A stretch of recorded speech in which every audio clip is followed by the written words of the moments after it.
Hai guys, terima kasih sudah klik video ini. Di video ini sangat spesial. Gue akan bahas permainan dari Fabiano Caruana melawan Gukesh Domaraju dari ajang Norway Chess di babak terakhir. Game ini sangat penting banget ya untuk menentukan siapa yang jadi juara antara Magnus dan Gukesh Domaraju. Game ini sangat epic, kalian harus nonton, akurasinya lebih dari 90%. Langsung aja kita bahas gamenya, jangan lupa di like dulu, di share, dan di subscribe, dan nyalakan lonceng notifikasi. Yang lebih penting lagi, kalau lo pengen lebih jago main catur, jadi langganan di YouTube gue mulai dari 30.000, atau lo bisa daftar kelas kursus gue di RL Chess Academy, caranya DM Instagram gue. Nah teman-teman, persaingan dari klasemen sampai menuju babak terakhir itu sangat ketat. Perbedaannya hanya setengah poin. Magnus Carlsen dan Gukesh Domaraju. Putih, Fabiano Caruana mainkan langkah E4. Kemarin baru kalah dari Magnus. Kemudian Gukesh mainkan langkah E5. Putih kuda F3, hitam menjawab dengan kuda C6. Putih mainkan Italian game. Gukesh menjawab dengan langkah kuda ke petak F6. Ya, nggak mainin Fried Liver dong ya. Kalau di level Super Grandmaster itu udah nggak berlaku guys. Karena akan percuma. Putih mainkan langkah D3, hitam menjawab dengan H6. Kemudian putih menjawab dengan langkah A3. Ini menarik ya. Kemudian hitam menjawab dengan langkah G6. Nah, kemudian putih kuda ke petak C3, hitam bishop ke petak G7. Jadi itu tadi langkah A3 untuk mencegah bishop ke petak B4 supaya kudanya bisa nangkring di petak C3 menguasai petak pusat cuy. Jadi itu idenya. Pasti ada ide, ada tujuan sih dari langkah Grandmaster yang kita lihat aneh guys. Kemudian H3 dimainkan oleh Caruana, hitam D6. Kemudian putih bishop ke petak E3, hitam A6. Nah ini unik ya permainan dari Caruana. Jarang terlihat di level Grandmaster. Kita mungkin jarang lihat nih permainan dari dia seperti ini. Nah ini bisa jadi preparation atau hal yang dibuat oleh Caruana bersama dengan timnya. Karena pasti dia dibantu oleh mentornya dia. Untuk bisa menang melawan Gukesh Domaraju guys. Kemudian Caruana naikkan queen ke petak D2. Kayaknya mau rokade panjang nih. Hitam mainkan bishop ke petak E6. Menawarkan pertukaran. Pertukaran diterima. Dimakan lagi dengan pion F. Kemudian putih kuda ke petak E2. Gukesh mainkan langkah G5. Putih pindahkan kuda ke petak G3. Hitam queen ke petak D7. Putih C3 untuk dobrak lewat petak center. Hitam mainkan langkah rokade ke sayap menteri. Nah, kita pikirkan tadi Queen D2 mau rokade panjang ya. Ternyata Caruana mainkan langkah serangan dengan B4. Mungkin pikirannya berubah ya, kalkulasinya berubah. Karena kalau mungkin dia ngambil langkah rokade panjang, wah, raja di sini. Nggak mungkin juga nyerang lewat petak center ya. Jadi kayak kurang seru dan kurang bagus juga. Lebih baik dia ngambil langkah rokade yang berbeda untuk menentukan serangan dari sayap menteri. Nah jadi gitu teman-teman. Jadi untuk menentukan langkah rokade ke rokade pendek atau rokade panjang itu bisa bergantung pada posisi serangan. Hitam menjawab dengan langkah D5, tujuannya maju lagi D4, putih mainkan queen ke petak E2 sekaligus menghindari pertukaran. Hitam mendorong lagi D4, putih makan lagi dengan pion balik hitam, kemudian bishop ke petak D2, hitam queen ke petak E7. Putih benteng ke petak B1, hitam mainkan langkah kuda D7, Caruana mengambil langkah mengamankan raja di langkah ke-19. Ya, jadi kelihatan ya, putih menyerang lewat sayap menteri, hitam sayap raja. Nggak ada takutnya juga nih Caruana, karena memang masih aman sih.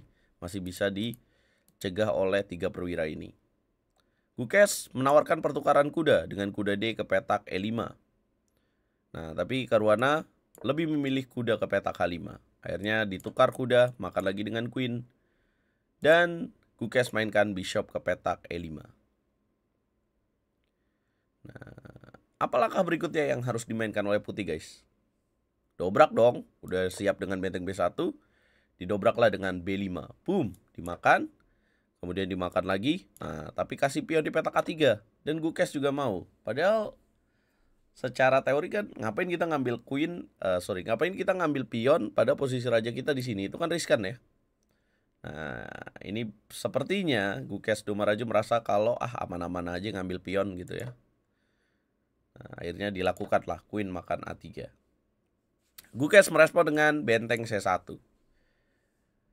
Kemudian hitam benteng H ke petak F8 ancam queen, queen mundur ke petak E2 jaga pion, kemudian bishop mundur ke petak D6 dan Caruana menyerang dengan pion E5, menawarkan pertukaran bishop kuda ditukar dengan benteng dan pion.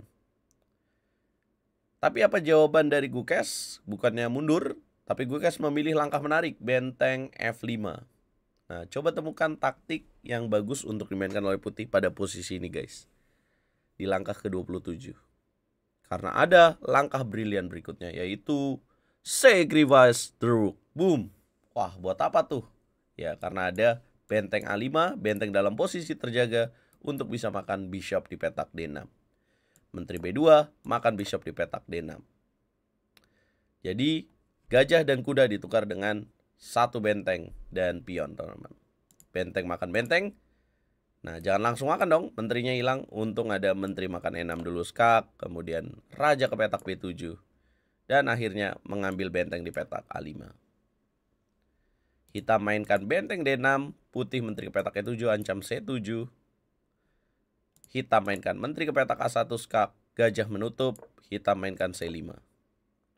Ya, C5 bukan langkah yang tepat, harusnya di sini hitam menteri A2 dengan tujuan benteng E6. C5. Kemudian putih kuda ke petak G3. Hitam benteng ke petak C6. Putih pindahkan raja dulu, menghindari pin. Hitam menteri ke petak A2. Putih naikkan kuda ke petak E4, ancam pion. Hitam menjaga pion dengan queen D5. Putih F3 menjaga kuda. Dan hitam mendorong C4. Menteri B4 skak dilakukan oleh putih.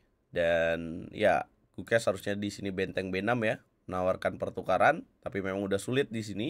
Dia mainkan langkah salah dengan raja ke petak C8. Ya. Kemudian putih menteri ke petak A4. Ya, tadi pilihan lainnya makan C4 dulu. Raja ke petak B7 dan Caruana bishop F2. Jadi tadi setelah raja C8 ada kalkulasi makan C4. Kemudian apabila dimakan lagi dengan benteng, maka menteri ke petak F8, kemudian ngambil pion. Jadi aman-aman aja harusnya dengan posisi seperti ini. Tapi ya pasti dalam posisi waktu 10 menit agak takut juga ya. Jadi lebih fokus ke pion promosi mungkin Caruana. Akhirnya lebih pilih menteri A4, raja B7. Kemudian bishop ke petak F2, pion dimakan di petak D3, mengambil pion di petak D4. Langkah ke-41 jawaban hitam benteng ke petak A6. Setelah langkah ke-41 ini sesuai format dari pertandingan Norway Chess, maka setiap langkahnya ada bonus waktu 10 detik guys. Kalian bisa lihat ya, perlahan waktu dari Gukes, manajemen waktu Gukes ya seperti biasa dia mulai menurun waktunya. Kemudian menteri ke petak B4 skak, raja ke petak C8, menteri F8 skak, kemudian menteri D8, menteri ke petak C5, kemudian benteng ke petak E6, menteri C4, kemudian benteng D6. Ini langkah menarik dari Gukes menawarkan benteng. Ya, tapi kalau dimakan ini jelas akan membuat keadaan seimbang ya dengan let's say G3, kemudian akan ada jawaban D2. Apabila ya pion tidak bisa dicegah ya, menteri ke petak D8 mungkin akan mencari remis saja. Nah, maka itu adalah benteng racun. Nah, di waktu yang tinggal dikit, kalian bisa lihat waktu dari hitam 15 detik. Fabiano Caruana mainkan langkah bishop ke petak E5. Sebenarnya tidak tepat nih. Ya karena lebih tepat bishop E3. Jawaban hitam benteng ke petak D5. Ya. Kemudian putih mainkan menteri ke petak A6 harusnya. Tapi di sini Caruana mainkan langkah salah yaitu F4. Ya, yang membuat Gukes benar dengan langkah D2. Tapi karena waktunya tinggal 13 detik, kemudian Caruana langsung cepat menjawab dengan bishop C7. Ya, dia panik di sini, agak rumit kalkulasinya. Akhirnya dia melakukan kesalahan kalkulasi, guys. Ya, panik itu harusnya di sini menteri C7 lebih tepat apabila menteri D5, kemudian menteri F4. Kemudian apabila ditutup pion G3, maka menteri M4, menteri makan menteri, pion promosi jadi queen lagi, jadi menteri lagi. Apabila kuda ke petak G3 ini sudah terkunci, tinggal tempo dengan raja aja. Ya karena raja nggak bisa gerak, kuda jatuh, menteri juga harus jagain pion. Nah tapi inilah teman-teman, karena waktu tinggal dikit, ya dia melakukan salah kalkulasi dengan pion promosi. Tahu apa langkah yang harus dimainkan oleh putih guys?